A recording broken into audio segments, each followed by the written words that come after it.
Hello friends, मैं doctor Dinesh आपका स्वागत करता हूं अपने ऑफिशियल यूट्यूब चैनल का है बंधु पे। जैसा कि आप सभी जानते हैं कि हमारी जो जीवन शैली है उसमें वेस्टर्न कल्चर ने अपना स्थान बहुतायत में ले लिया है, जिसकी वजह से बहुत सारी बीमारियां आपको बहुतायत में देखने को मिल रही है, जिसमें एक कॉमन बीमारी जो उससे अधिक मैं समझता हूँ ऐसा कोई घर नहीं होगा जो परेशान नहीं होगा, वो है गुदा रोग। यानी कि आपके जो रेक्टल वाला एरिया है जहाँ से आप मल उत्सर्जन करते हो डेली, वहाँ पे कोई ना कोई प्रॉब्लम हो जाती है। वेदर उसमें 3 जो कॉमन प्रॉब्लम देखने में आई हैं वो मैं बताना चाहता हूँ आपको। एक तो एनल फिशर। एनल फिशर क्या होता है कि जो हमारा गुदा मार्ग होता है, जब हमारा मल सख्त हो जाता है तो वहाँ से जब निकलने में उसको उत्सर्जन करने में तकलीफ होती है, तो कहीं ना कहीं से वो क्रैक करते हुए निकलता है हमारी रेक्टल वॉल को, जिसकी वजह से वहाँ पे ज़ख्म हो जाता है, ब्लीडिंग होने लगती है।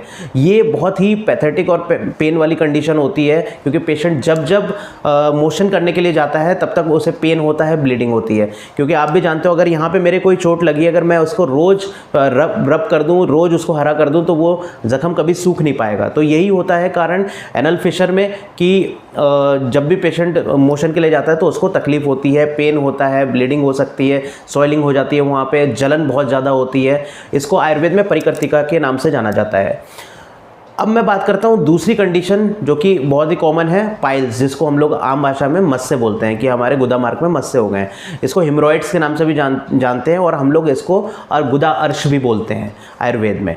तो ये क्यों होता है इसको भी समझना बहुत ज़रूरी है। जब हम कॉन्स्टिपेटेड रहते हैं, हमारे को कब्ज़ होती है, या फिर लेटरिन में जाके हम बहुत ज़्यादा समय स्पेंड करते हैं, ताकत लगाते हैं, फोर्सफुली एक्सपेल करने की कोशिश करते हैं अपने स्टूल को, तो वहाँ का जो ब्लड सप्लाई है उस रेक्टल वॉल का, उस ब्लड सप्लाई में प्रेशर पड़ता है। प्रेशर पड़ने के कारण, फोर्स करने के कारण जो हिमोरॉइडल वेन्स होती हैं वो डायलेट हो जाती हैं। अगर वेन्स एक बार डायलेट हो जाएंगी, उसमें सूजन आ जाएगी, तो उसके ऊपर की मांस और उसके ऊपर की खाल में भी सूजन नजर आएगा, जो कि फिर एक अंकुर का रूप ले लेती है, अर्श का रूप ले लेती है, एक मांस के लोथड़े का रूप ले लेती है। ये क्या करता है, जब भी हम मोशन करेंगे तो हमारे मोशन को ऑब्स्ट्रक्ट करेगा, दर्द होगा हमें स्टूल एक्सपेल करने में। दूसरा, कभी कभी इसमें भी कहीं पे प्रेशर पड़ने की वजह से ये बस्ट हो जाता है, जिसकी वजह से ब्लीडिंग होने लगती है। तो ये कंडीशन भी बहुत ही बस्ट है और पेशेंट को परेशान करती है डे टू डे लाइफ में। थर्ड जो कॉमन प्रॉब्लम देखने में आई है गुदा रोगों में, वो है फिस्टुला। फिस्टुला मतलब क्या है, एक साइनस डेवलप हो जाता है।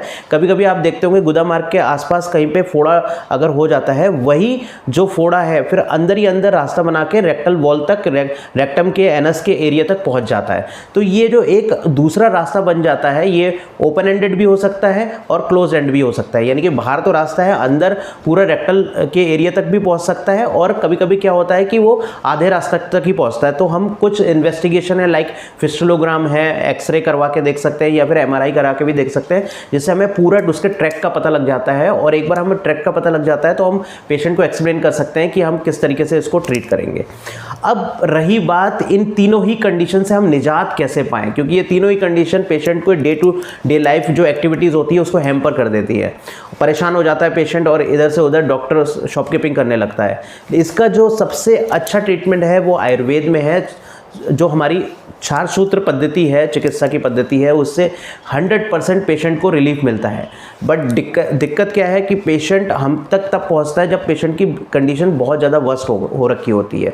तो मैं एजुकेट करना चाहता हूं अपने सारे व्यूअर्स को कि आप खुद एजुकेट होइए, बाकी लोग को भी एजुकेट कीजिए कि इसका ट्रीटमेंट आयुर्वेद में 100% है, 100% सॉल्यूशन है, ताकि आपको जब भी ये प्रॉब्लम हो या आपके किसी नियर एंड डियर को ये प्रॉब्लम हो तो आप आयुर्वेद की शरण ले सके, ताकि आपकी ये जो प्रॉब्लम है जल्दी से जल्दी आप इससे फ्री हो सके।